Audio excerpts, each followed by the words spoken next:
कि आप eye surgeon हैं और आई केयर के बारे में बताते हैं, लेकिन ये 7 का क्या सीन है? तो जब मैंने हॉस्पिटल स्टार्ट किया था, hmm. I was very young and energetic, hmm. So I thought कि अब 7 दिन हम हॉस्पिटल चलाएंगे, I will be there all 7 days. So 7 stands for 7 days open in a week. But then over the time we realized कि 7 दिन खोलना थोड़ा सा इशू आता है, स्टाफ्स को भी इशू आता है, हर बंदा एक दिन का छुट्टी तो डिजर्व करता है हफ्ते में. So then now 7 stands for 7 I super specialities. तो जैसे हमारी आंख है, ये आंख भी जो है इसको 7 स्पेशलिटीज में हम डिवाइड कर सकते हैं. जैसे कॉर्निया, आंख का शीशा, उसकी अलग स्पेशलिटी है. लेंस का ऑपरेशन करना है, उसकी अलग स्पेशलिटी है. पर्दे का ऑपरेशन है, उसकी अलग स्पेशलिटी है. काला मोतिया, ग्लूकोमा, उसकी अलग स्पेशलिटी है. स्क्विंट होता है जिसमें आंखों में भैंगापन होता है, तिरछापन होता है, उसकी अलग स्पेशलिटी है.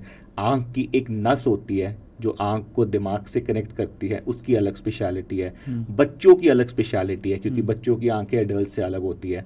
So now the concept is कि एक हॉस्पिटल में सारे सुपर स्पेशलिस्ट आई डॉक्टर्स बैठे हैं. एंड आज की डेट में जो ट्रीटमेंट्स अमेरिका और यूरोप में अवेलेबल हैं, सेम लेवल के ट्रीटमेंट्स हम इंडिया में अब दे पा रहे हैं. So this was the concept behind i7. इन्होंने वर्ल्ड रिकॉर्ड हासिल किया है लेसिक सर्जरीज में. एक ही दिन में इन्होंने मैक्सिमम लेसिक सर्जरीज की हैं. लेसिक सर्जरीज क्या है? राइट, इस जनरेशन में हम लोग देख रहे हैं कि लोगों की आंख में चश्मे का नंबर ज्यादा चढ़ रहा है. आज की डेट में आप स्कूल में जाएंगे तो आपको मिलेगा 50 की क्लास है तो 25 से 30 बच्चों की आंख में चश्मा चढ़ा हुआ है. अगर आप चाइना की बात करें तो वहां पे करीब 98% लोगों को आंख में चश्मा चढ़ गया है. कोरिया की बात करें 92% लोगों की आंख में चश्मा चढ़ गया है. सिंगापुर की बात करें 88% लोगों की आंख में चश्मा चढ़ गया है. और अब ये जो ट्रेंड है ये धीरे धीरे इंडिया और वेस्टर्न कंट्रीज में फॉलो हो रहा है. एंड इसके पीछे 2-3 कारण जो हैं वो समझ में आ रहे हैं. कि सबसे पहला कारण होता है आंख में चश्मे आने का कि जेनेटिक्स. लेकिन ये जो सडन ट्रेंड दिख रहा है कि एकदम से बहुत ज्यादा चश्मा लगना शुरू हो गया, इसके 2 मेन कारण है. पहला कारण है over use of mobiles and computer. ज्यादा काम से चश्मे का नंबर चढ़ रहा है और इसमें कोई दो राहें नहीं है. कई सारी रिसर्च और स्टडीज में ऐसा मिल गया है कि एक सर्टेन ड्यूरेशन से ज्यादा अगर आप मोबाइल फोन कंप्यूटर काम करेंगे तो आंख में चश्मे का नंबर चढ़ जाएगा, स्पेशली बच्चों में. एंड सेकंड जो रीजन दिख रहा है वो है रिड्यूस्ड एक्सपोजर टू सनलाइट. देखिए हमारी जो बॉडी है उसको नेचुरल सन के साथ चलना होता है.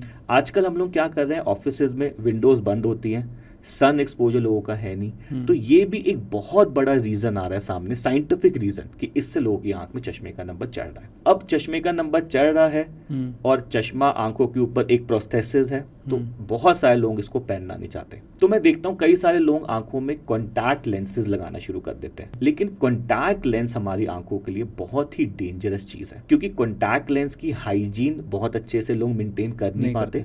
और उसमें अगर किसी तरह का बैक्टीरिया इन्फेक्शन रह गया और आपने अपनी आंखों पे लगा लिया तो आंखों में बहुत मेजर कॉम्प्लिकेशंस, आंखों की नजर भी जा सकती है. और आप देखेंगे जो रेगुलर कॉन्टैक्ट लेंस वियरर्स होते हैं वो कंटिन्यूस कंप्लेन करते हैं कि हमें इरिटेशन रहती है, लाली रहती है, पानी निकलता रहता है, ड्राइनेस रहती है. तो अगर चश्मा पहनने का मन नहीं है तो आजकल बहुत ज्यादा एडवांस्ड प्रोसीजर्स अवेलेबल है जिससे हम आपका चश्मा पूरी लाइफ के लिए हटा सकते हैं. सबसे पॉपुलर टेक्नोलॉजी है, उसका नाम है लेसिक. तो जो पहला प्रोसीजर आया था चश्मा हटाने का उसको लेसिक कहते थे. टाइम के साथ टेक्नोलॉजी एडवांस हो गई है तो लेसिक के बाद एक और लेजर प्रोसीजर आया जिसका नाम है स्माइल. और उसके बाद अब एक और प्रोसीजर आ गया जिसका नाम है कॉन्ट्यूरा विजन. 250 लोगों को एक ही दिन में कॉन्ट्यूरा सर्जरी से आपने क्योर किया. पहले तो कॉन्ट्यूरा सर्जरी किन को करवानी चाहिए? किसी भी इंसान या कोई भी जो चश्मा नहीं पहनना चाहता वो इन सब प्रोसीजर्स को ऑप्ट कर सकता है. ओके. तो अगर 8 से नीचे है नंबर तो आप इन लेजर वाली टेक्नोलॉजीज का एडवांटेज ले सकते हैं. और अगर 8 नंबर से ऊपर है आपका चश्मे का नंबर तो ICL वाला लेंस वाला ऑपरेशन होगा.